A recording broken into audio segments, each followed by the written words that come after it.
эцгийн боловсролын түвшин нэмэгдэх тусам хүүхдүүдийн амьдралын сэтгэл ханамж буур хандлагатай. Харьцуулалт гэдэг бол аз жаргалын хамгийн гол дайсан. Монголчуудын нэр сэтгэлийн өнөөгийн нөхцөл байдал ер нь ямар дүр зурагтай харагдаж байгаа юм. Хүнд тодорхой нэг амьдралын утга учир зорилго байх хэрэгтэй. Бид нэр бүр системээр нь өөрчилж болохгүй мэхэд ядаж нэг хүүхдийн дотоод ертөнцийг нь өөрчлөх зүйлийг хийж чадна. Хүүхдийг ерөөсөө өөрчлөхдөггүй гэж боддог шүү дээ. Чи хүүхдийг өөрчлөхдөггүй гэдгийг мэдж байгаа байстэй гэж надаас асууж исэн сургууль хүмүүжүүлэгчтэй зөвхөрчлөг уулзж ирсэн. Эцэг эхчүүд маань те хүүхдтэй бас өөрсдөө зүрх сэтгэлийн боловсролыг авчвал илүү тэр боловсролд анхаардаг болчихвол ямар асуудлууд юу шийдэгдэх болоо. Диважн л бий болох дэлхийд бурхан.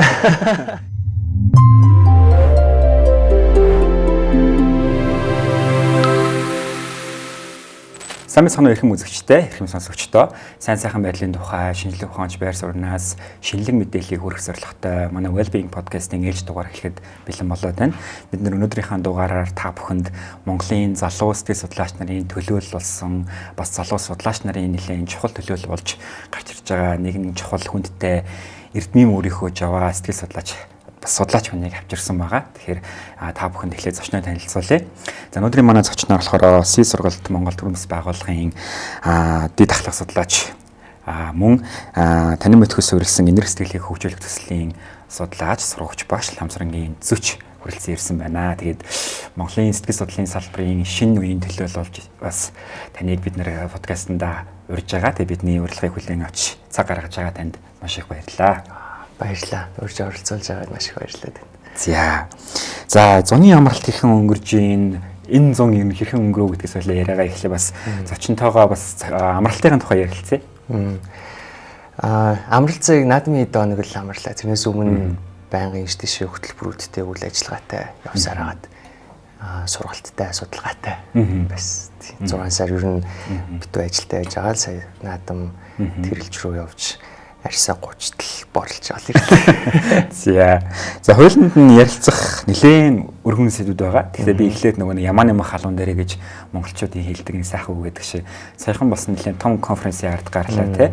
Тэгээ энэний талаар хоёлоо бас ярилцъя. Та энэнийг бид нартай ерөөдөө танилцуулаад явах уу. Би нөгөө зочдын листэн дээрээс нэлээд чухал хүмүүсийн нэрийг харж ирсэн л та. Тэгээд бас хязгаарлагдмал арга хэмжээ байх шиг байсан зочлын хувьд бас оролцогчдын хувьд тий энэ талаар ярил та. За сайхан бид нэр танин мэдгүй суурилсан энерги сэтгэлийн хөтөлбөрийн төслийнхоо багийнхнаар Compassion Conference гэдэг энерги сэтгэлийн хурал гэдэг хурлыг зохион байгуулсан юм байна. Тийм байна. Ер нь бол одоо дэлхийд дахина энерги сэтгэлийг маш их судалж эхэлж байна, сонирхож эхэлж байна. Яаж энерги сэтгэлийг хөгжүүлэх вэ гэдэг тухай. Яагаад үг гэвэл ойлгомжтой тийм бид нэр ерөөсөө энэ дайн дажин адлан хэдлэг, ялгуурлан гадуурхал, polarization гэж хэлж байгаа олон талд хуваагдаад нэг үзэн ядаад хил амаар доромжлоод байгаа зүйлийг хинч хүсэхгүй байгааг нь хүн болгон харахад л их тодорхой мэдж байгаа. Гэхдээ бодиттой тал дээр ийм биш бай гэхээр чадахгүй. Яагаад чинь юуны мэдэхгүй чадахгүй байгаа тийм. Үүнийг чаддаг болгох нэг том хүчин зүйл нь энерги сэтгэл юм байна гэдгийг олон улсын судлаач нар, сэтгэл зүйч нар neuroscientistууд, шашны төлөөллүүд бүгд дуу нэгтэйгээр хамтдаа яриад судлаад эхэлж байна.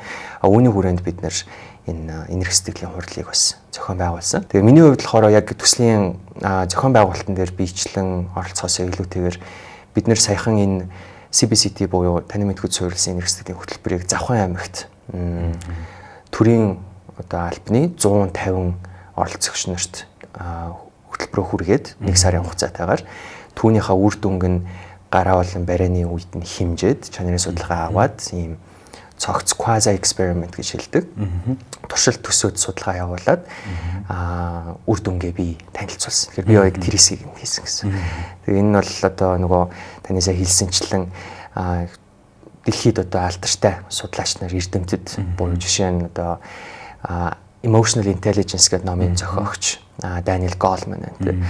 Daniel Goleman маань өөрөө бол бичлэн манай хуралд оролцож чадаагүй ч гэсэн тий онлайнаар боловсролын яамны сайдын хамгаалан болон дэлгүүр утгт сангийн тэргүүн Телетулку Римпоче гэдэг энэ хоёр хүнтэй хамт энерги сэтгэл яагаад дэлхийд дахина хэрэгтэй байна. Монгол улс ялангуяа манай боловсролын яамны сайдын хилдгээр нь алтан гурвалжин гэдэг зүйлийг яриад байгаа. Бие махбодын сэтгэл санааны болон танин мэдхүн хөгжил хүнд хамтдаа байх хэрэгтэй гэж байна. Тэгэхээр тэр сэтгэл санааны энерги сэтгэлийн хөгжлийн хүрээнд бас Монгол улсад бид нар цаашдаа бодлогын түвшинд юу хийж болох юм гэдэг тухай тэр гурван маань хэлэлцээ. Түүний ардаас одоо Emory-гийн их сургуулийн Northwestern-ийн их сургуулийн тарих сэтгэл судлаач нарын өмнө тэр хүү төслөө одоо танилцуулсан юм л зүйл болсон да. 2 хоног үргэлжилсэн баг тийм. За ямар ч байсан одоо сэтгэл судлалын болон сайн сайхан байдлын тухай судалдаг судлаач нарын хувьд дэлхийд нэлээд топ сонсогддог сургуулиуд сонсогдож штэ. Тэгэхээр зочдын хувьд тэр арга хэмжээний цар хүрээний хувьд тэр нэлээд том арга хэмжээний ард гарсан баяр үргээ бас та бүхний үйл ажиллагааг дэмжсэн байгууллагад бас талархал илэрхийлье хүмүүсийн өмнөөс те. Надад нэг сонирхолтой асуулт байна. Яг уу дунд нь ороод ажиллах нэг өөр яг ингээд үзэх, сонсох, бус дэлхийлүүдийг сонсоход танд ингээ хамгийн авууштай энэ юм уу гэсэн тийм гоё тод байсан хэсгүүд юу байв? Хүмүүс сонирхолтой тэндээс та манай үзэгчдэр төргөл. Бидний Монголдо хийж байгаа үйл ажиллагаанууд маань яг л дэлхийн доогийн жишгтэй нийцж байгаа маань гэдгийг харах нь өөрөө их хийж байгаа зүйлдээ итгэл төрөх, улам илүү хичээх, биний зориод байгаа зүйлийг энд байгаа давхар хүмүүс дэлхийд дахинд хийж байгаа маань гэдэг хамтын мэдрэмж авах гэдэг. Би чинь том нийгэмлэгийн нэг хэсэг болж байгаа юм байна шүү гэдгээ мэдрэх. Энэ л хамгийн үнцэнтэй байсан болов уу гэж бодож миний хувь хүний хувьд. Тэгээд мөн нөгөө судалгаа танилцуулаад тэр их сургуулийн эрдэмтэд профессорудаас санал хүсэлт санал сэтгэлийг нь сонсоход бас өөрийнхөө хийсэн ажил нэлээ итгэл төрөөд цаашаа окей болом авсан баг тийм. Чадах гэдэг зүйл. За сэтгэл судлаач мэргэжлэр төгссөнөөс хойш бас нэлээдгүй олон судалгаа, олон бүтээлийн артаа бас гарлаа. Тэгээд ягаад яг энэ салбар руу оров? Тэр дундаа илүү их энерги сэтгэл танин мэдхөөс урилсан энэ хөгжлийн энэ асуудал руу ягаад хандах болов? Энийг сонирхолтой байна. Би яг 16 онд Монгол Улсын их сургууль сэтгэл судлалын хөтөлбөрөөр ирсэж олсон цагаас хойш эерэг сэтгэл судлалын салбарыг сонирхож эхэлж ирсэн.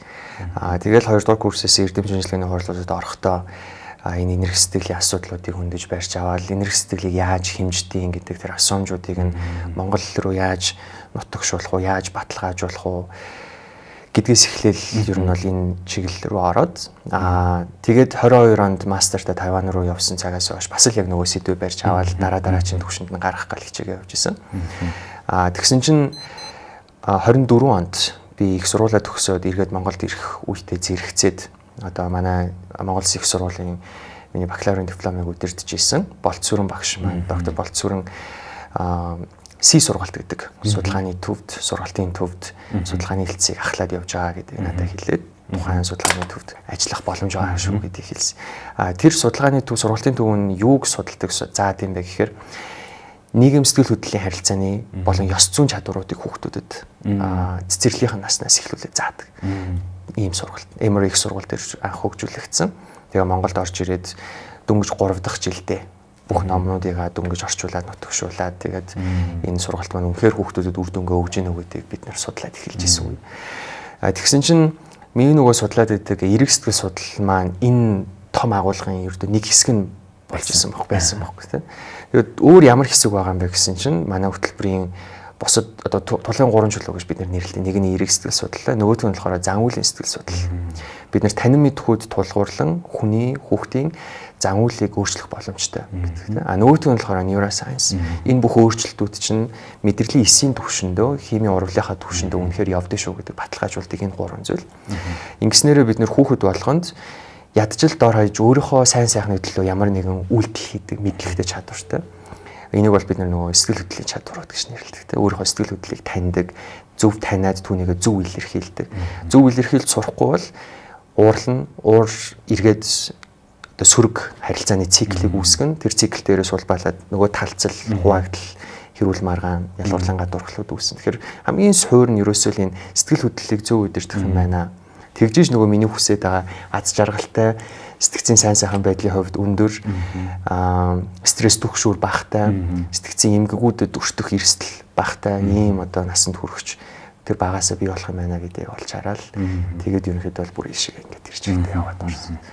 Сая та ярианыхаа ихэнд дурдсан Завхан аймагт төрийн албаа багш нар дээр гарааны болон барааны судалгаатай дүгнэлт гаргасан гэдэг чинь энэ маш сонирхолтой сонсогдож чинь үр дүнгээс хаваалцаад Одоогор манай үр дүн олон улсын сэтгүүлд хэвлэгдээгүй байгаа. Тэгэхээр сонсогч нар, судлаач нарын хувьд нөгөө үр дүн өөрчлөгдөж магадгүй гэдгийг ч гэсэн анхааруулчихъя. Гэтэ нийт 150 оролцогч нараас маань судалгаандаа суусан суугаагүй гэд хамгийн сүүлдээ бид нэр туршилт судалгааны хувьд болохоор энийг 3 гартай дизайн гэж нэрлэдэг. Контрол групп буюу сургалтанд огт суугаагүй хүмүүс, сургалтанд суухдаа тодорхой тоонд нь суусан хүмүүс болон сургалтандаа бүрэн гүйцэд хамрагдах түвшинд одоо харсан хүмүүсийн 3 бүлгийг бид нэр хооронд харьцуулсан гэсэн. Тэгэхээр 2 дахь бүлэг нь болохоор сургалтандаа нийт 4 хүртэлх удаа суусан, 3 дахь бүлэг нь болохоор 8 удаагийн сургалтандаа 8 хүртэл одоо суусан хүмүүс байсан гэсэн.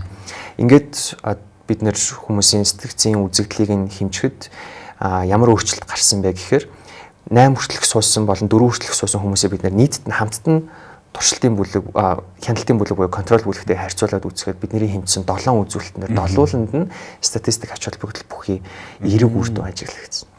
Ялангуяа аз жаргалын оноон дээр аз жаргалын мэдрэмжийг нэмэгдүүлэх одоо хэмжээндээ бол 1.2 бүхэл оноогоор ялгаатай байдал илэрч байгаа тийм. Стрессийн түвшин буурахтай болохоор би яг тоог нь одоо нарийн санахгүй 1.9 буюу 1 рүү нэлийн ойрцсон түвшинд ялгаатай байдал илэрч байгаа. Өөрөөр бол юу гэсэн үг вэ гэхээр сургалтанд суугаагүй хүмүүс 1 сарын хугацаанд яг стрессийн түвшин байсан хэмжээндээ хадгалагдсан, зарим хүмүүсийн хувьд бүр нэмэгдсэн байсан бол сургалтанд суусан хүмүүс маань сууж эхлэхээс өмнөх байсан үеэс стрессийн түвшин нь 1.9%-аар буурсан буюу илүү эерэг үзүүлэлт гараад давхар аз жаргалын мэдрэмж 1.2 бүхлээр нэмэгдсэн гэсэн үг тийм. За энэс гадна бид нэр mindful attention буюу одоо бидний хэлж заншаад байгаа нөгөө санамсрын анхаарлаа яг одоодоо төвлөрүүлэх гэдэг чадвар тийм. Энэ чадвар бас ач холбогдол бүхий нэмэгдсэн. Өөрийгөө инэрэн хайрлах чадвар нь илүү нэмэгдсэн. Өөрийгөө инэрэн хайрлах гэдэг бол би хүн би алдаж болно. Миний алдаа намайг миний ирээдүг маань тодорхойлохгүй. Дахиад би босч ирч чадна гэдэг тэр сэтгэлийн хатын одоо суур чадвар. Нөгөөх нь болохоор бусдад энерги сэтгэлийг өгж байгаа. Дийлэнх тохиолдолд бид нэр энерги сэтгэлээ яг юм өөрийн ойрын хүмүүсээр хязгаарлалцдаг. Миний ах トゥ эмээ өвөө хамаатай садуу учраас би энэ хүмүүст одоо 1 гэдэг бүхэл тооны энерги сэтгэлийг үзүүлнэ. Бусдууд нь би сайн танихгүй мэдхгүй юм чинь тэр хүмүүст бол би баг огт энерги сэтгэл үзүүлэхгүйрээс бусд хүмүүст би хаалттай 0 ч юм уу тийм. Зарим нь за би чам ядаж хальт таньдаг учраас 1.5 гэдэг энерги сэтгэл үзүүл гэдэг ч юм. Энэ ялгаанууд бүдэгрээд бусдад хандж байгаа энерги сэтгэл нь тэр үнийг таньдаг ч бай таньдаггүй ч бай ойрын ч бай биш ч бай өөрт нь хор охирол өмнө учруулж исэн ч магадгүй ч бай. Эргээд тэр хүмүүст зовлон бэрхшээлийг нь байхгүй болгохын тулд дотроос нь тэр мэдрэмж төрөөд үйлдэл хийдэг түвшин рүү очсон байсан гэсэн үг. За тэгээ хамгийн сүүлийнх нь болохоор сэтгцийн сайн сайхан байдал буюу mental well-being гэж одоо бид нар хамгийн сүүлийн үед ярьдаг болоо. Энэ одоо үзүүлэлт ч гэсэн статистикийн хувьд нэмэгдсэн. Хамгийн сонирхолтой үр дүн нь юу гэхээр энэ бид нар dose difference гэж нэрлэдэг. Хэр их хэмжээтэй байвал яг хангалттай сайн байх юм гэдэг. Сүүлийн үед бол одоо mindfulness-ийн хэмжээг судлаач нар dose-ийг хэмждэг болсон. Бид нар өдөр болгондоо mindfulness-ийн дасгал хийгээд ахын 7 хоногт 1 удаа хийснээс яг ялгаатай байх уу? Эсвэл сардаа 1 хийснээс ялгаатай байх уу гэдэг тийм. Бидний энэ танин мэдхүйд суурилсан энерги сэтгэлийн хөтөлбөр нь 8 удаа суусан хүмүүс 4 хүртэл удаа суусан хүмүүстэй харьцуулахад бас статистикийн ач холбогдол бүхий ялгаатай. Илүү өндөр. Тэгэхээр 8 удаа буюу яг тогтсон стандарт оролтоороо сургалтандаа суугал юм бол илүү өндөр үр дүнд хүрч болох юм байна шүү гэдэг энэ чигээс харагдсан гэсэн. Хэд хоногийн үр дүн бэ? Стандарт оролтонд болохоор 7 хоногт 1 модуль буюу нийт 2 сарын хугацаанд үргэлжлүүлсэн 8-7 хоног. Бид нар болохоор цаг хугацаа бол эдийн засгийн зарлагдвал байдлаас үүдээ 7 хоногт 2 удаагийн модуль сар явуулсан. Нэгэн сарын хугацаанд одоо Монголын хамгийн чухал одоо ажиллах хүчин болсон хэсэг дээр ажиллаад тэр нь тэгвэр орон нутагт те ажиллахад ингээ хүний амьдралын хамгийн чухал өсөлтүүд нь ингээд сайжирж байна гэдэг бол ингээд гайхалтай сонсогдож байна л нэг шийдэн юм шиг. Харин тэгэхээр энийг одоо олон газар хэрэгжүүлэх тэр бүх зүйлийг одоо хийгээсэй бас болоосай бас дэмжлэгүүд их олон байгаасаа гэж хүсэж байна.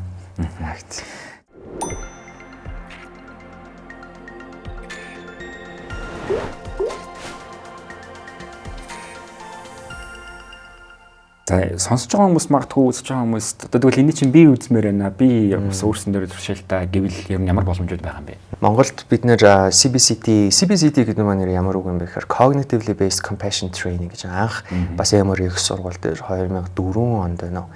тухайн сургуулийн профессор Тэнзэн Нэги гэдэг хүн боловсруулсан ийм хөтөлбөр. Тэгээ одоо Солонгос, Тайван, Вьетнам, Европын орнууд гэдэг маш олон газруудад энэ хөтөлбөр маань хизээний хэрэгжиж явцсан. Аль ч баг оронд энэ хөтөлбөрийг авах боломжтой болцсон байгаа. Сүүлд Compassion U гэдэг онлайнаар бас сургалтанд суух боломж нь гараад ирсэн. Эдгээр бол англи хэл дээр хөтөлбөрүүдэд суух боломжтой. Монголд бол CBCT Mongolia гэдэг пэйж утсан. Тэр пэйж утас руу ороод хөтөлбөр хизээ хаана ямар хугацаатай хэрэгжих чинь гэдэг мэдээллүүдийг аваад аль эсвэл байгууллагаараа хэрвээ суумаар ах юм бол энэ байгууллагаас эдэн өмнө суух хүсэлтэй байна гэдэг хүсэлтэд эхлэх юм бол гүйцэтгэх захирал маань, зохицуулагч маань бид нар руу багш нар руугаа мэдээллийг явуулаад энд ийм хүмүүс сургуульд авах хүсэж энэ багш нар маань ороод сургуультай өгөө явчихдаг. Окей. Маш сайхан сонсогдож байна. Тэгэхээр хүмүүстэй нэг даалга бас нээлттэй болж монголчуудад бас хэлээрээ авах боломжийг бүрдүүлж байгаа та бүхэнд баярлалаа. Хойлоо яриагаа таны бас хийжсэн судалгааны ажлууд руу бас төлхөө бас чиглүүлэе гэж бодож байна. Би судалсан танд нэг 3 судалгааны ажил ерөөхдөө бол гарч ирж байна лээ. Тэгээд хүүхдүүдийн нийгэм сэтгэл хөдлөлийн чадвар, амьдралын сэтгэл хангамжийн бас хамаарлыг судалсан судалгаа бас байсан. Яг эцэг эхчүүд маань зуны амралт болж байна. Бас боловсролын салбарт ажилладаг хүмүүс маань бас амралтын хугацаа болж байна. Тэгэхээр тэр хугацаанд бас одоо хүмүүсийн хамгийн их чихийг нь дуурайдаг те хонх үйдэг сэдв бол хүүхд чинь болохгүй байна. Ингээд байна, асуудал үүсгээд байна гэдэг сэдв шүү дээ. Одоо бол харьцангуй амралтын цаг эхэлсэн болохоор намжмал ах шиг байна. Энэ тал дээр бид нэр төлөвлөлтийн судлаач нарын зүгээс одоо яг юу хийвэл илүү үр дүнтэй гэж та бас зөвлөх үү? Бас тэр хүмүүст зориулсан зөвлөмжийг энэ судалгаан дээр үндэслээд өгөх боломжтой юу? Бид нэр яг Монгол дээр судалгааныхаа эхлэлцээс хэвлүүлсэн 3 өгүүлэлт та ярьж байгаа шүү. Тэрний нэг нь дунд бол ахлах ангийн хүүхдүүдийн амьдралын сэтгэл ханамж нь эцэг эхийн боловсролын түвшин болон өрхийн орлогоос хамааран өөр ялгаатай байна уу гэдгийг судалсан өгүүлэл Монголын боловсролын судалгааны сэтгүүл гэдэг сэтгүүл дээр 25 онд хэвлэгдэжсэн. Яг тэнцэнээс сонирхолтой үр дүн юу байсан бэ гэхээр яг ихтэй бас хүмүүс сонсож байгаа хүмүүс маань ямар сэтгүүл дээр хэвлэгдсэн, ямар өгүүлэл гэдэг нь өөрсдөө яг ороод бас үр дүнг нь эхлээд уншуулсан. Гаргачих тий. Гэтэ яг бидний тайлбараар бол үр дүн ямар байсан бэ гэхээр эцэг эхийн боловсролын түвшин нэмэгдэх тусам хүүхдүүдийн амьдралын сэтгэл ханамж буур хандлагатай байдаг. Үр дүн ажиглагдсан. Түүнтэй ижил өрхийн орлого нэмэгдэх тусам тодорхой цэг хүртэл хүүхдүүдийн амьдралын сэтгэл ханамж өсөөд түүнээс хоошоогоо ирэхэд буурдаг юм inverted U shape гэж бид нэр доошоо харсан U хэсэг уруу хамааралтай тийм. Тэр энэ айгуу сонио. Яа тэгэхээр би жишээ нь баг байхдаа юу гэж боддог гэсэн хэрэг өөрийгөө бусд айлын хүүхдүүдтэй маш их харьцуулдаг байсан байхгүй. Хэрглэж байгаа эд зүйлээрээ идж байгаа зүйлээрээ манайх жишээ нь машингүй айл байсан. Би машинтай айлуудыг хараад амар хатаархдаг байсан байхгүй. Ямар гоё юм бэ те. Яагаад маад машин байдгүй юм бэ?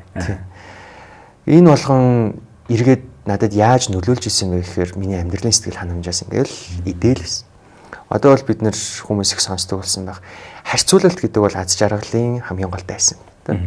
Би өөрийгөө хинтээ яаж харьцуулж байна? Төдий ч нэгээр би аз жаргалаас алдаал яждаг. Өөрөөр бол аз жаргал гэдэг нь сэтгцэн сайн сайхан байдлыг хэлж байгаа. Тэгэхээр би бага насандаа амьдрал гэж юу юм? Аз жаргал гэж юу юм? Амьдралын ер нь утга учир эцсийн миний хүсэж байгаа зүйл юу юм гэдэг энэ нийгэм болон сэтгэл хөдлөлийн амьдралын тухай философийн ёс зүйн мэдлэг боловсрол төдий ч дутуу байсныг л харуулж байгаа юм. Би өөрийгөө хинтээ яаж харьцуулаад юу чухал гэж бодоод тэгээд тэр чинь эргээд надад байхгүй байгаа зүйлийг өгч чадахгүй байгаа гэр бүлийнхандаа миний хандж байгаа мэдрэмж сэтгэл хөдлөлч гэсэндээ илүү сөрөг, илүү нөхцөл байдлаа муугаар үнэлсэн болоод ирж байгаа байхгүй. Тэр чинь нөгөө бид нэр илүү эерэг сэтгхүүтэй байх юм бол амьдралаас илүү гой сайхан зүйлүүдийг харах боломж нэмэгддэг байтал миний тарих толгой тэр зүйлүүдийг хараад эхэлж байна. Тэгэхээр энэ чинь юу гэж хэлэх гээд байна вэ гэхээр эцэг эхчүүд, сургууль хүмүүжүүлэгч нар, ах эгч нар, найз нөхдүүд бид нэр эргэн тойрондоо байгаа хүмүүстэй яг энэ амьдралын утга учир гэж яг эцэстээ юу юм бэ? Тухайн нэг хүний бүр хүүхдүүдийг бид нэр зүгээр нь юу ч ойлгохгүй гэж бодоод энэ тухай ярихгүй орхихгүй гэдэг. Гэтэл тэр хүүхдийн дотор чинь бүтэн том ертөнц байгаа. Бид нэр бүр системээр нь өөрчилж болохгүй маа гэхэд ядаж нэг хүүхдийн дотоод ертөнцийг нь өөрчлөх зүйлийг хийж чадна. Тэгэхээр тухайн хүүхэд өдөртөндөө юу мэдрээд, юу бодоод явж байна те. Тэрийг нь маш сайн сонсоод ядчил эцэг эхчүүд маань өөрсдийнхөө нөгөө нэг амьдралын чухал гэж бодоод байгаа зүйлүүдийг хүүхдтэй очиод ингээд 100% наахгүй байна тийм. Амьдралдаа мөнгийг чухал гэж боддгоо байж болно. Бусдаас илүү байхыг чухал гэж боддгоо байж болно. Гэхдээ тэр чинь хүүхдийн тань хувьд шаал эсрэг ертөнц байж магадгүй гэдэг л бидний судалгаанаас харагдаж байгаа тийм. Таны хүсээдэд гой зүйлүүд та олоод одоо миний хүүхэд аз жаргалтай байгаа хта гэд эргээд харахад хүүхдтэй амьдралтай сэтгэл ханамжгүй байж магадгүй байх гэсэн үг. Тэгэхээр тэрэн дээр л их сайн ярилцаж хүүхдийн өөрийн үнэт зүйл, өөрийн ур чадвар чаддаг. Энийг англиар бид strength гэж нэрлэдэг. Хүүхд бусдад өөрийгөө үл харьцуулсан үедээ чаддаг зүйл гэсэн. Заавал бид нөгөө чаддаг зүйл гэхээр өөр нэг хүнээс илүү хийж байгаа зүйл энэ миний чадвар юм байна гэж бодох гэдэг тийм. Гэтэл тэр заавал харьцуулах шаардлага. Тэр харьцуулалд ороод ирэх юм бол бид нэр эргээд өөрсдийнхөө сайн сайхан байдлыг алдчихна. Тэгэхээр би зүгээр л хин нэгний оролцоо өгөө, хин нэгнээс тусламж хүсэхгүйгээр, хин нэгнээс санаа зовохгүйгээр хийж чаддаг. Өөртөө сэтгэл ханамжтайгаар хийж чаддаг. Тэр нь эргээд бусдад үр дүнгээ өгөөд эргээд надад ийм сайхан сэтгэл мэдрэмж төрүүлж идэг. Эсвэл санхүүгийн хувьд ч юм уу үнэлүүлж идэг. Ийм зүйл юу байна гэдгийг л түүн дээр нь төвлөрөх хэрэгтэй. Дээрээс нь чаддгүй зүйлийг чаддаг зүйлүүдтэйнээс бид нэр дүүцэлж авчрах гэдэг. Уг нь бол нөгөө чаддаг зүйлийг нь бас дэмжих замаар чаддгүй зүйлүүдээ хүүхэд өөрөө татах ийм одоо механизм үг нь бол байж болно. Түүнийг бид нэр strength based approach гэж нэрлэдэг. Хүүхдийн чаддаг зүйл дээр нь тулгуурлаж хөгжүүлэх гэдэг. Тэгэхээр түүнийг бас илүү анхаарч үзээсэй гэж хэлсэн. Тэр ерөөсө хүн болгонд эцэгчүүд болгоно, сургууль мужуулагч болгонд бол боломж байна л гэсэн үг шүү дээ. Энд чинь ерөөсө алтаагаас асгал хүртэл нөлөөтэй сэдв байх юм тий.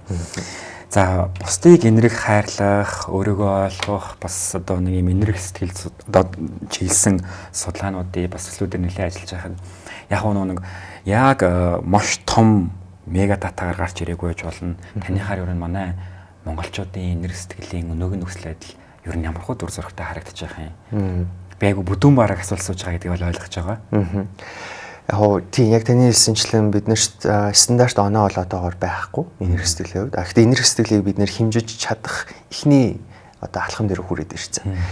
Дээрэс нь би яамыг нь мартчихж. Гэхдээ сарамжлуун тэргүүтэй улсын эрдэл хурлын гишүүдийн санаачлагаар одоо юу болж байгаа вэ гэхээр монголчуудын сайн сайхан байдлыг хэмжих хэмжилтийн төсөл яваад эхэлсэн байна. Өөрөөр бол манайх 26 онд ийм байсан бол бодлогынхоо төвшөнд дараагийн 5 жилдээ энэ оног ийм болгоно гэдэг одоо зорилт тавих боломж нь бүрдээд ирсэн хэмжээний тийм хэмжээ. Гэхдээ манай судалгааны хилцээс явуулсан судалгаануудаар юу гэж харагдаж байгаа гэхээр бид зүгээр нөгөө судалсан түүрийнхээ төвшөнд харахад энерги сэтгэлийн оног бид нэр 1-5 гэдэг self report measurement буюу хүн өөрөө өөрийгөө үнэлдэг 5 оноос үнэлдэг хэмжүүрээр харахад дунджаас дээр байна. Дандаа дунджийг нь бид нэр 1-5 онооны 3 гэж үзсэн юм бол 3-аас дээшээгээ 4-ийн хооронд зарим тохиолдолд 4-өөс 4.1-2 ч юм уу.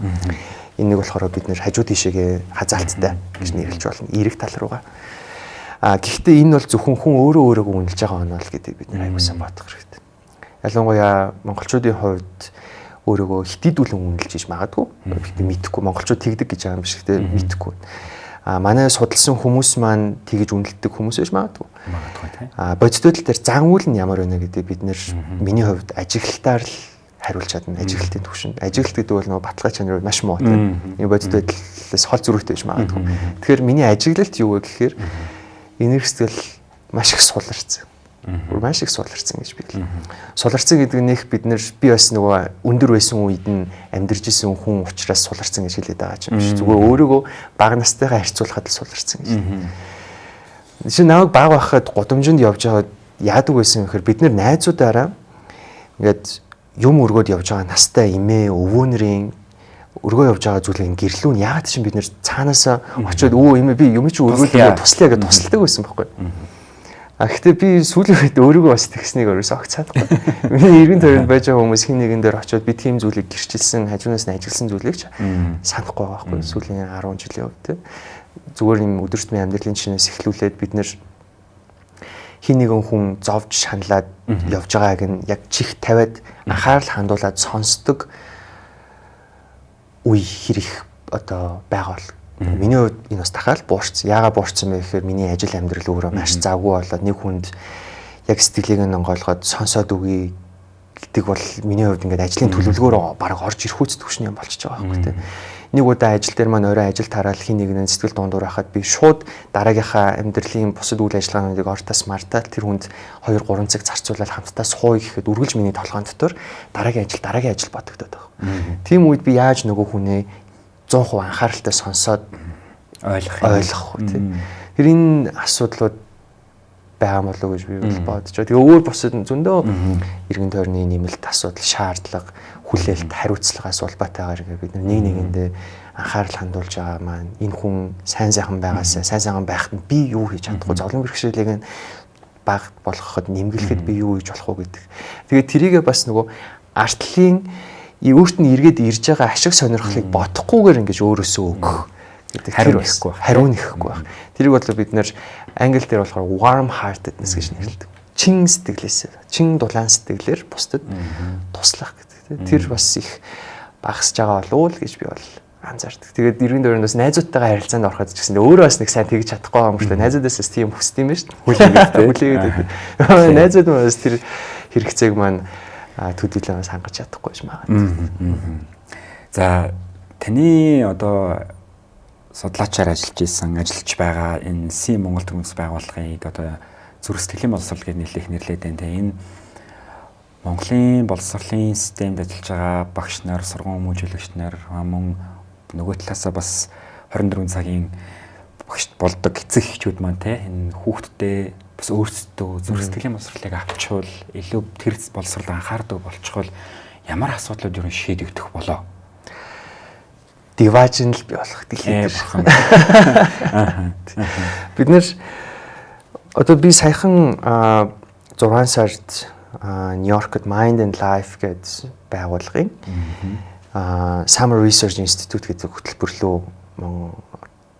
Монголоос анх удаага явсан хүн байж магадгүй. Ихээ баттай мэдхгүй байна. Энэ жил явхад тэнд нөгөө саяны Emory-гийн их сургуулийнхаа манад хурж ирсэн шиг тэнд Америкийн болол эсвэл Европоос ингийн тэндээс судлаач нар хурж ирээд polarization гэдэг зүйлийг байхгүй болгоход compassion буюу энэ compassion-ыг бид нэр ерөнхий том шинжилгээ ухааны нэршлэлээр нь юу гэж нэрлэдэг вэ гэхээр contemplative science, contemplative practice гэж. Эрх зүйл төвлөрлийн шинжилгээ ухаан гэж бид нар Монгол дээр орчуулдаг. Энэ арга зүйг мэдлэгийг судалгааны үр дүнгуудыг ашиглан яаж depolarize хийх юм бэ буюу хуваагдлыг яаж багасгах вэ гэдэг дээр судалгаанууд судлаач нар хоорондоо хилцүүлгүүд үүсгэж явж байгаа тийм.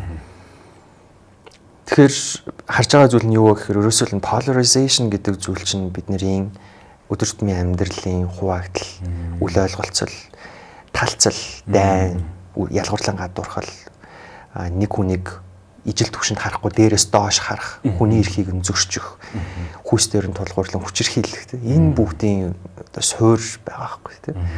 Дандаа би танаас ялгаатай л гэж үзээд. Хоёулаа цаг үед хамгийн их байгаа асуудал шүү дээ. Их байгаа. Тэгэхээр тэр нэлээд багасах нь байна. Тэр бол хэрвээ энерги сэтгэл хөгжөөд хоёулаа нэг ялгаагүй юм байна. Хоёулаа хүн юм байна. Хоёул нь яг адилхан хүний эрх байгаа юм байна. Хоёулаа хүүсээсээ наснасаа боловсролын зэрэгээс таны олдог мөнгө миний олдог мөнгнөөс үл хамааран яг ижилхэн хүн юм байна л гэдэг харах одоо тэр суурин энерги сэтгэл юм л та. Тэгэл хэрвээ бид нэр одоо үүнийг маш сайн хөгжүүлчих юм бол нөгөө юм сургуулийн дээрлэхэлт вэ. Тийм зүйлүүдэд бид нэр маш их энерги, цаг, хөрөнгө, хүний нөөц шавхаж шүү дээ. Гэтэл тэрийг бид нөр өөр зүйл рүү оруулах боломж уг нь бол байгаа. Гэхдээ тулгамцсан асуудал учраас тийшээгээл тэрийг шийдвэрлэгээл яваад байдаг. Энийг багш нар эцэг эхчүүд өөрсдөндөө бий болоход оролцоход те магадгүй нэг болж авахд хэрэг өртөгтэй бай бас одоо цаг авах бай. Одоо манай боловсролын систем яам юу хийж байгаа вэ гэхээр яг энэ дээр 23 онд бид нар чинь боловсролын ерөнхий хууль шинжилэгдээд нийгэмсэл хөдөлгөөний чадварыг хүүхдүүдэд ерөнхий боловсролоос нь эхлээд суулгана, хөгжүүлнэ гэж заасан. Яг тэрнийхээ хэрэгжүүлэлтээр одоо хүртэл ингээд ажиллаад явж байна. Өртгийн хувьд болохоор яг манай Си сургуульд Монгол төрийн бас байгууллага яадаг вэ гэхээр улсын сургуулиудад сургалтаа өнгөө өгдөг. Түүнийг мөн манай санхүүжүүлэгч байгууллага маань даагаад өгдөг. Дэмждэг. Хувийн сургуулиуд гэхдээ зардал нь хямдхан 3.2 сая чинь жилийн өмнөх зардал байсан гэхээр одоо нэг өсөө 4 сая ч юм болсон байж магадгүй. Гэхдээ тэнд нь 50 хүртэлх багшийг бид нэр 3 хоногийн турш 2 сурагч багш очоод бүх зүйлийг нь өгөөд ардаас нь ном сурах бичгийг нь хүртэл өгдөг байхгүй. Бүр 50 хүн юм байна шүү дээ. 50 хүртэлх хүн дээр. Тэгэхээр 3.2. Гэхдээ энэ мөн адилхан сургалтыг аваад цаашаа хэрэгжүүлэлт яах вэ гэдэг асуудал. Сургуулийн удирдлага түүнийг нь багш нартай урамшууллыг нөгөө дэмжиж чадж байгаа юу? Сургуулийн удирдлага сургуулийнхаа соёлын хүрээнд ад жаргал гэдэг зүйл, сэтгцийн сайн сайхан байдал гэдэг зүйлийг хэр чухлаар авч үзэж байгаа юм гэдэг асуудлуудаас орж ирлээ. Тэгэхээр энийг яг бүтэн эдийн засгийн зураглалыг гаргах юм бол өндөр үж магадгүй. Гэхдээ нэг одоо давуу талыг хэлэх юм бол энэ хөтөлбөр рүү, ийм төрлийн хөтөлбөр рүү оруулж байгаа $1 болгон маань ирээдүйд гарах $11 одоо үргүү зардлаас сэргийлж өгдөг гэдэг судалгааны үр дүн байдаг. Хүүхдийн нийгэм сэтгэл хөдлөлийн чадвар та өнөөдөр 100,000 төгрөгийн хөрөнгө оруулалт хийх юм бол ирээдүйд гарах байсан сая 100,000 төгрөг өөртөө авч үлдэнэ л гэсэн. Тэр зардлыг өндөр бууруулж чадах нэ. Тэгэхээр бас маш үр дүнтэй хамгийн өндөр өгөөжтэй хөрөнгө оруулалт байгаа нь шүү дээ. Тийм. Окей.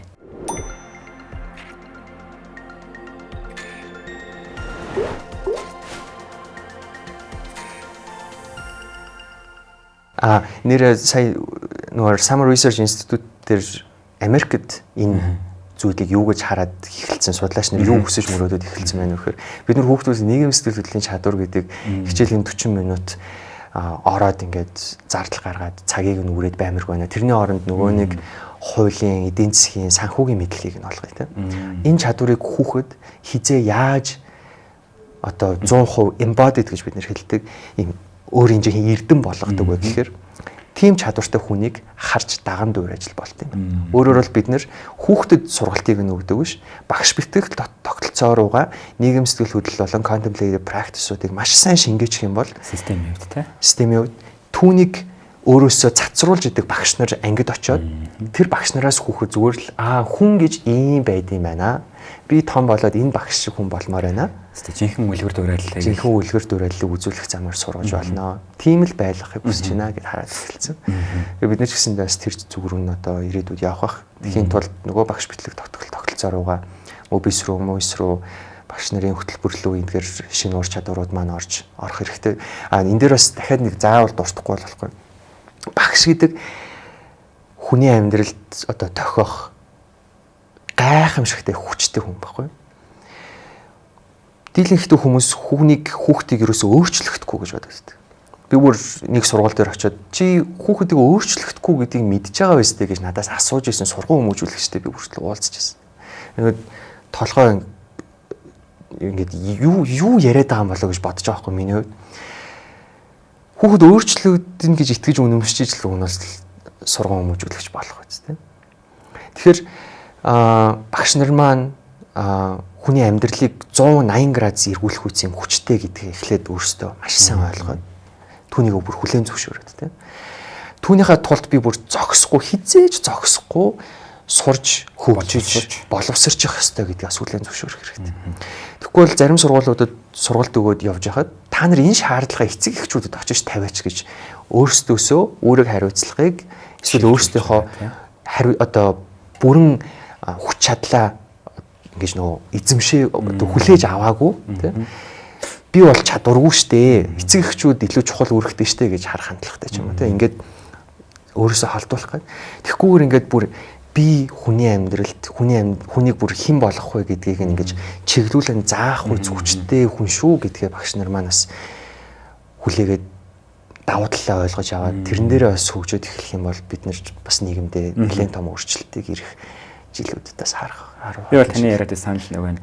Багш нар бол өстой жинхэнэ нөлөөлөгч нар буюу жинхэнэ инфлюенсерүүд гэдэг тайлбар хийсэн үнэхээр санал нэг байна. За та сая самар хөтөлбөрийн талаар ярьлаа. Бас энэ чинь бас яриулах бас зорилго байгаа бидэнд. Тэгээд одоо хоёлаа илүү их нэг залуу сэтгэл судлаач нар энд өгөх зөвлөмжийн тухай ярилцмаар байна. Яг тэгэхээр сайн сайхан байдлыг хүрэхэд ялангуяа сэтгцэн эрүүл мэндийн сайн сайхан байдлын тал дээр манай сэтгэл судлаач нар нэлээд уухайлан түүчээлэн оролцох учиртай. Тэгээд тэр хүмүүст одоо өгөх зөвлөмжийн талаар ярилцъя. Тэгээд эхлээд хөтөлбөрийн талаар ярилцаад танилцуулга хийгээд манай залуу сэтгэл судлаач нарт боломж байгаа юу гэдгээс яриа эхлэе.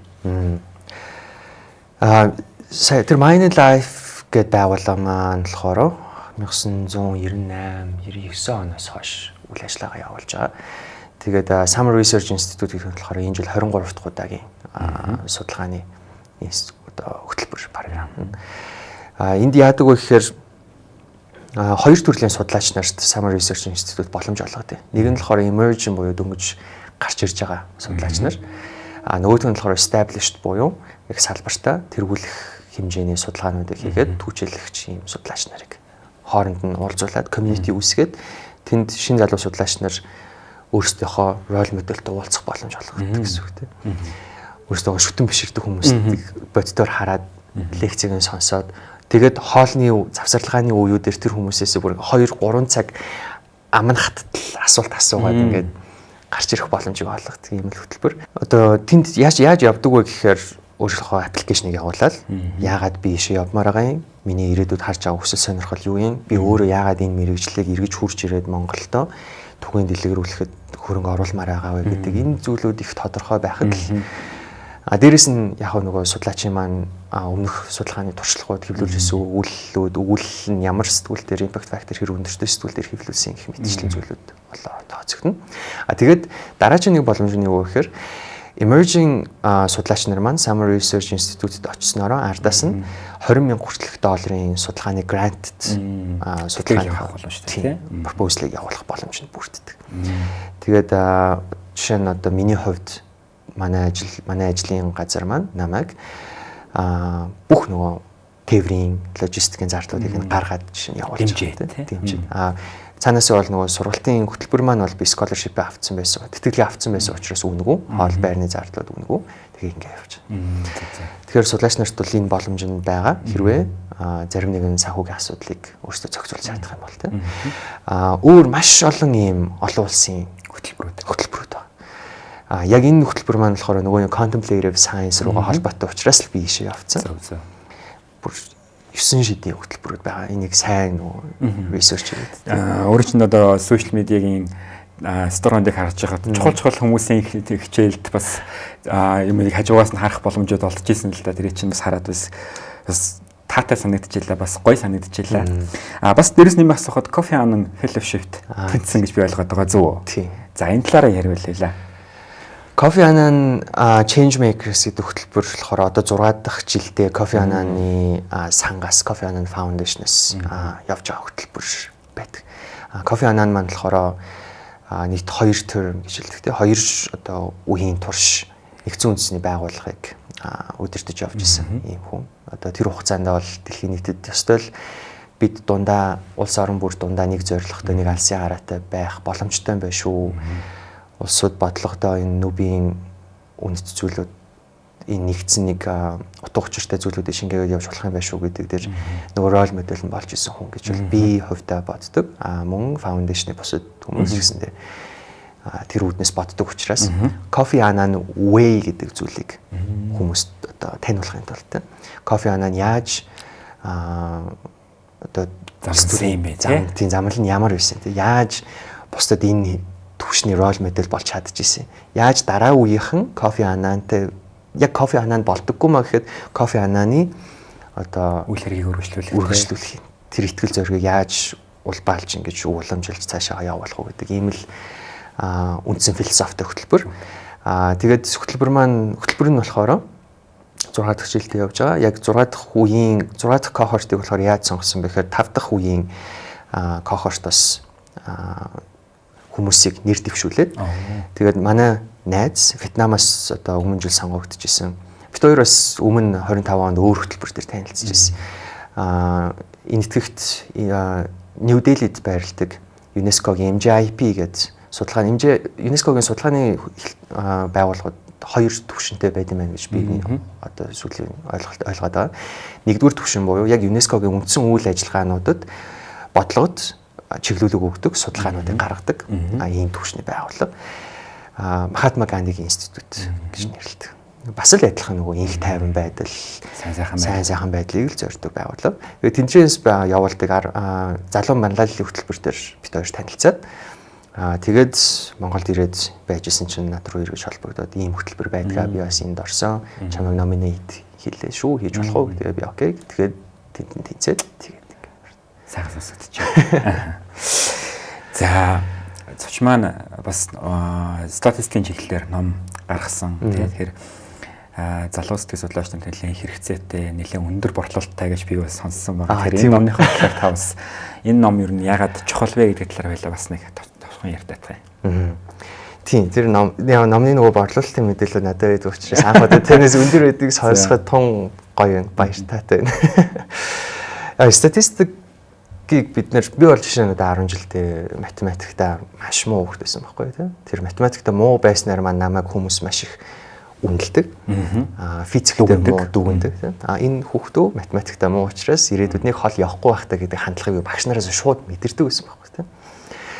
Давтлага болно нөгөө сонгон гэж математикийн хичээлийг сонгож судлана. Тэрийг би сонгож судлахтаа өөртөө эргэлздэг болсон байсан байхгүй. Би энийг сонгоод энд байгаа хүүхдүүдэд дүүцэж чадахгүй учраас хоцроод дахиад л хоцорч байгаа гэдэг.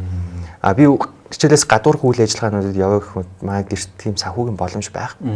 Одоо ийм явж ирсэн аа. Сэтгэл судлал руу ороод яг судалгаан дээр статистик хийдэг хүн одоо болцсон л байж байгаа тийм. Статистик, математик гэдэг зүйлийг залуу хүүхдүүдэд бид нэр ойлгуулахдаа ийм дааш давагдчихгүй даваа гоц ухаантнууд л очиж одоо хийдэг зүйл. Нэг хоцорсон бол тэгэл тэр шиг хоцорсон тийм. Нэг мөсөн тэгээд математик ордоггүй, статистик ордоггүй карьераа сонгоод тэнцээний үрд мөнхөр гэд баг замын зааж өгчих гээд байгаа байхгүй тийм. Тэр түүнийг маш энгийн хэлбэр болгоод заавал математиктэй төгс гоц байх албагүй тийм. Гоц ухаантай байх шаардлагагүй. Ерөнхий олон улсын түвшинд ашиглагддаг судалгааны үр дүнгуудыг одоо үр дүн гаргахад түгээмэл хэрэглэгддэг энэ статистикийн аргуудыг бид нөр өөрсдөө сурчих юм бол нэгдүгээр олон улсад хэвлэгдэж байгаа судалгааны өгүүлэлтүүдийг ойлгодог болчихно.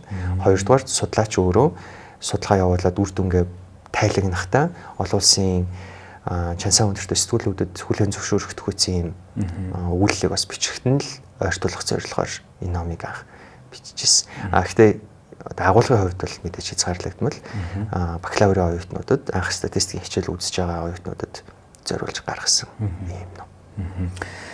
Энэ номыг бичсэн, бас бичих боломжийг олгосон, psychology publishing болон өөрсдийн салбараар илэрхийлээ. Залуу сэтгэл судлаач нар бас өнөөдрийн подкастыг үзчихвэл та тэдгэрт хэлэхтэй алдаж болохгүй энийг анхаараарай гэдэг бас нэг чухал зүйлсүүдийг хэлээ гэвэл та юу хэлэх вэ? Нэг нь мэргэжлийн карьерийн боломж. Саяхан өчигдөр нэг хайстайгаар ярьжсэн чинь инсайдер мэдээ байж магадгүй.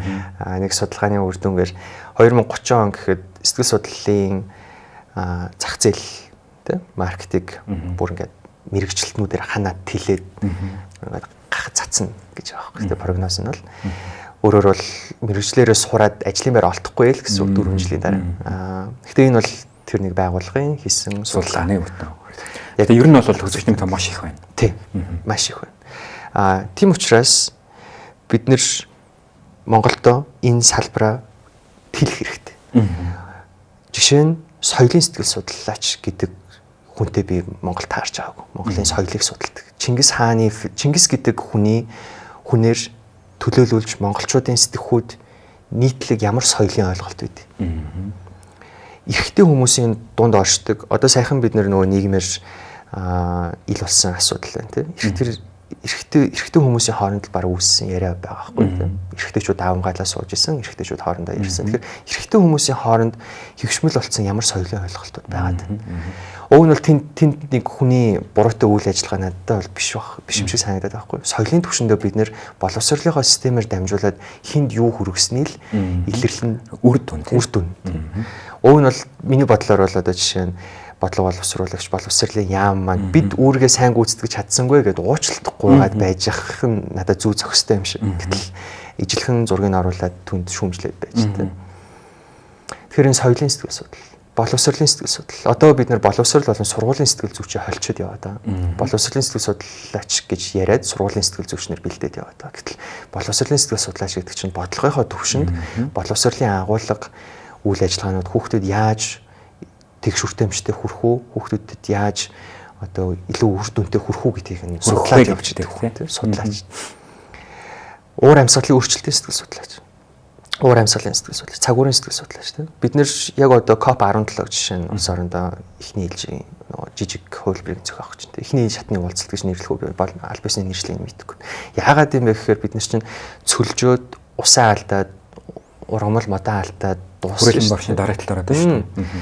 Тэгээд сайхан бас нэг нэмэлт мэдээлэл хэлэхэд Баруун Вашингтоны их сургууль, Монгол Улсын их сургууль сэтгэл судлалын тэнхимийн профессорууд хамтраад 18 байна уу 7 оноос эхлүүлээд монголчуудын уур амьсгалын өөрчлөлтөнд хэрхэн дасан зохицож байгааг судалж байгаа юм судалгааны төсөл явж байгаа. Mongolia Climate Project гэдэг нэр тийм. Төслийн ахлагч доктор Сайтлер гэдэг хүний өгүүлэлүүдээс одоо юу харагдаж байна вэ гэхээр Монгол, Тонга, Филиппин гэх мэтчлэн улсуудад уур амьсгалын өөрчлөлт ижилхэн явагдаж байгаа. Хүмүүс түүнд өртөөд сэтгэл зүйн хүндрэл бэрхшээлүүд тулгарч байгаа. Энийг амьдарч байгаа туулж байгаа хүмүүс маань төдийлөн уур амьсгалын өөрчлөлтөд холбож ойлгохгүй байгаа байхгүй. Одоо байгаль гэдэг чинь ийм, Монгол хүн гэдэг чинь эртнээс л ингэж явсан юм. Тийм учраас одоо яалтай байлээ л гэдэг тэнд хүмүүс маань байж байгаа. Гэтэл тэнд чинь маш их хэмжээний тусламж дэмжлэг хэрэгтэй байгаад байгаа байхгүй. Тэгхгүйгээр хүмүүс зуд ганц малаа алдаад эд хөрөнгөө алдаад эргээл нөгөө хот руу амьдрал бараадаж орж ирээд ингээл хотын маань нөгөө нэг суур асуудлууд 35 жилийн турш яригдсан асуудлууд яригдсан хэвээрээ л байсаар л. Тэнд бид нэр очиж ямар нэгэн зүйлүүд хийх хэрэгтэй. Тэгэхээр энэ маркета бид нэр ийм жижигнэр тодорхойлцоод ирээдүйд харах нь гэд бодоод ах шиг байна. Бид нэр зах зээтэй өгнөх томруулах хэрэгтэй. Солонгоруулах хэрэгтэй. Түүнд нь бас л нөгөө бодлогын дэмжлэгүүд хэрэгтэй. Гэж л харж байна. Тэгэхээр энэ нөгөө бодлогын дэмжлэг хэрэгтэй гэдэг нь дахиад нэг хүн дээр л очих байхгүй. Тэнд нэг хүн л өөрчлөлтийн тэгэхээр бас тийшээгээ магадгүй улс төрийн карьер хөөх хүмүүс ч бас биш магадгүй. Энэний чухлыг нь ойлгоод тийшээгээ лобби хийх үйл ажиллагаанууд нэг маш өргөн маш олон зүйл хийж болно шүү л гэж хэлсэн. Тэгэхээр ерөөсөө карьераа илүү томоор хараарай, зөвхөн нэг юмар бити хараарай гэж хэлэх гээд байна дээ. За сүүлийн асуулт та ажил мэргэжлийн хувьд нь одоо ирээдүйд юуг зорж байна? Юунд илүү их таны анхаарал очихоор байна? Тэр чинь бас илүү дараагийн дарааны юм бэ гэдгийг сонирхмоор байна л да. Үгүй бүр яг төлөв мөрөдөл бол Нобелийн шагнал баг. Тэр бол би хэлсээр ирсэн, одоо ч гэсэн хэлсээр л. Яагаад ингэж амар зөрөгтэй зарим хүмүүс сонсонгойтой сэтгэл судлалд Нобелд өгдөггүй шүү дээ гэж хэлж магадгүй. Ихтэй авсан түүх би. Ирээдүйд Нобелийн шагналыг өргөжүүлээд 6 биш 7 8 9 салбарт өгдөг болчих магадгүй тийм. Юу болохыг юусоо хэлж мэдгүй. Гэхдээ эрэг сэтгэл судлалд юу гэж үздэг вэ гэхээр хүнд тодорхой нэг амьдралын утга учир зорилго байх хэрэгтэй. Тэр зорилго нь бүр юм абсурд байсан ч хамаахгүй. Хизээч биелшгүй мэт байсан ч хамаахгүй. Жишээ нь Илон Маскийн хувьд Марс дээр очиж хүн төрөлхтний 2 дахь одоо гаргийг бүтээнэ гэдэг бол миний хувьд энэ бол тэр хүний хувьд байгаа өөрийнх нь амьдралыг утга учиртай болгож байгаа нэг том зүйл мөн байхгүй. Бусад хүмүүс тэрийг юу ч шүүмжлээсээ хамаа байхгүй. Тэр хүн амьдралдаа аз жаргалтай, эерэг мэдрэмжийг түүнээсээ аваад өдөр болгон орноосоо нүдэ нэгээд сэрэхтэй, орноосоо өндөгөө тавчхандаа хөлөө хийхтэй. Би яагаад энэ үйлдэлийг хийж байгаа вэ гэдэг асуултын хариулт нь тэр байхгүй. Миний хувьд би өглөө болгон босоод хүүхдүүдэд өглөө болгон босоод багш нарт, сургууль мужуулагч нарт, бодлого боловсруулагч нарт дэм болох үед судалгааг хийгээд явж байгаа маань бүр ирээдүйдээ Нобель авахаасаа бүр хитийдэд энэ дэлхий дээр нөгөө саяны хэлсэн Деважингийн орныг л бүтээнээр хүн болгон аз жаргалтай, хүн болгон бүр зовлон бэрхшээл байхгүй. Бүр тийм биш юм аа гэхэд түүнээс нь тодорхой хэмжээнд нэмэгдэх үс тийм л судалгааны үр дүнг гаргаж ирээ түүнийг олон нийтэд түгэх маань л одоо зорилго гэсэн. Тэр нэг Нобель авна уу ер нь бол бас хамаа байхгүй. Гэтэ тэр Нобель авбал надад гоё. Окей. За, маш сонирхолтой олон талт бас их олон үзэгчдэд зориулсан ярилцлага боллоо. Тэгээд бидний ярилцлагыг хүлээн авч, урилгын маань хүлээн авч цаг гаргаж өөрийн хийсэн судалгааны ажил, оролцсон хөтөлбөр, бас зорж байгаа зүйлс үр дүнгийнхаа талаар хаваалцсан маш их баярлалаа. Тэгээд ийм баялаг төвхтэй хийсэн бүтээсэнтэй залуу сэтгэл судлаачтай ярилцлага надад их таатай байна. Тэгээ манай подкастыг үзэж байгаа хүмүүс маань өнөөдрийн ярилцлагаас нэлээд олон шин санаа бас өөрсөндөө гоё юм шинэ зүйлийг авч авсан байх. Би хувьдаа бол туйлын итгэлтэй байна. Тэгээд таны зорж байгаа зүйлс хийж бүтээж байгаа бүх зүйл нь үнэхээр л Монголоос энэ салбарт Нобелийн шагналыг авах болтугай бас хийж байгаа бүх зүйл нь олон хүний амьдралыг өөрчлөх тэр гэрлийг авчрах болтугай гэж хүсэн өрөөе. Тэгээд бас баярлалаа. Баярлалаа танд. За их үзэгчтэй, их сонсогчтой сайн байдлын тухай шинжлэх ухаанч байр сууриас мэдээллийг зочинтойгоор хүргэдэг манай Wellbeing podcast-ийн маань ээлж дугаарыг өндөрлж байна. Бидний дараагийн дугаар тун утгагүй тань хүргэх болно.